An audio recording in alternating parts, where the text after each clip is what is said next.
You know, I was thinking, I don't know why, all of a sudden the other day I started thinking about Phil a lot and started thinking of some of the strange moments.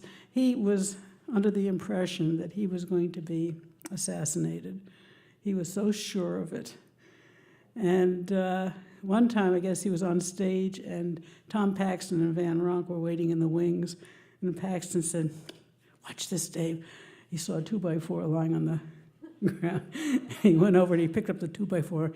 Bam! He slammed it down on the floor, and Phil was at the mic, and he said he could see Phil jump, and he thought Phil was mentally trying to figure out where the bullet had gone in.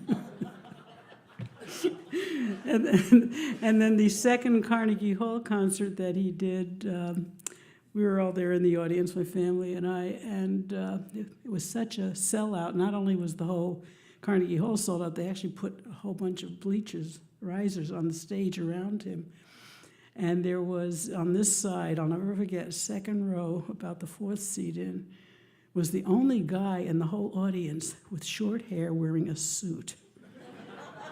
And I said, "That's him." He's got a perfect seat. He's going to be the one. So I'm waiting. He had me where I was terrified. And I'm watching this guy, instead of watching Phil, I'm watching this guy over there waiting for him to pull out the gun. And when Phil sang Draft Dodger Egg, this guy burst into laughter. I thought, we're safe. It'll be a good night.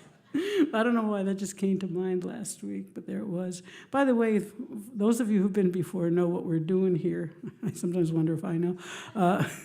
But the format is as follows. We have 5 acts. Each act will do a total of 3 songs, 2 of which will be Phil's, one of their own.